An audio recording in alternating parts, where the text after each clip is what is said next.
लखनऊ के अलीगंज इलाके में कोचिंग सेंटर में लगी आग की दिल दहला देने वाली घटना ने पूरे देश को गम में डुबो दिया है। सोमवार दोपहर को एक बिजी कॉमर्शियल इलाके में मौजूद 3 मंजिला बिल्डिंग में भयानक आग लग गई, जिसने देखते ही देखते पूरी बिल्डिंग को अपनी चपेट में ले लिया। लोगों के मुताबिक आग इतनी तेज से फैली कि कोचिंग सेंटर में मौजूद स्टूडेंट्स को संभलने का मौका भी नहीं मिला। कई स्टूडेंट्स और दूसरे लोग बिल्डिंग के अंदर फंस गए, जबकि कुछ स्टूडेंट्स अपनी जान बचाने के लिए पहली मंजिल से कूद गए। सोशल मीडिया पर सामने आए वीडियो में लोगों को चीखते भागते और अपनी जान बचाने की कोशिश करते हुए देखा गया। फायर ब्रिगेड की कई गाड़ियां मौके पर पहुंची और 1 घंटे से ज्यादा की लगातार मशक्कत के बाद आग पर काबू पाया गया।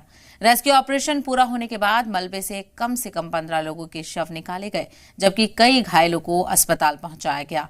घटना के बाद पुलिस ने तुरंत एक्शन लेते हुए बिल्डिंग को सील कर दिया और आम लोगों की एंट्री पर रोक लगा दी गई है। आग लगने की असली वजह का पता लगाने के लिए फॉरेंसिक और फायर डिपार्टमेंट की टीमें मौके से सबूत इकट्ठा कर रही हैं। जांच के दौरान कई चौंकाने वाले खुलासे भी हुए हैं। रिपोर्ट के मुताबिक बिल्डिंग को शुरू में रहने के लिए मंजूरी दे दी गई थी, लेकिन इसका इस्तेमाल कॉमर्शियल एक्टिविटी और एक कोचिंग सेंटर के लिए किया जा रहा था।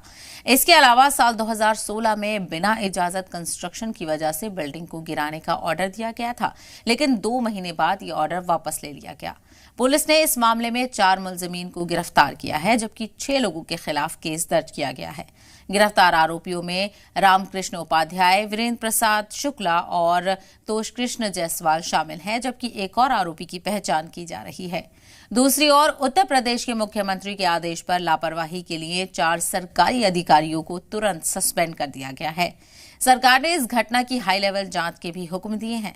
लखनऊ में हुई ये दर्दनाक घटना एक बार फिर शहरी इलाकों में सेफ्टी प्रोटोकॉल का वायलेशन और बिना इजाजत कंस्ट्रक्शन को लेकर गंभीर सवाल खड़े कर रही है।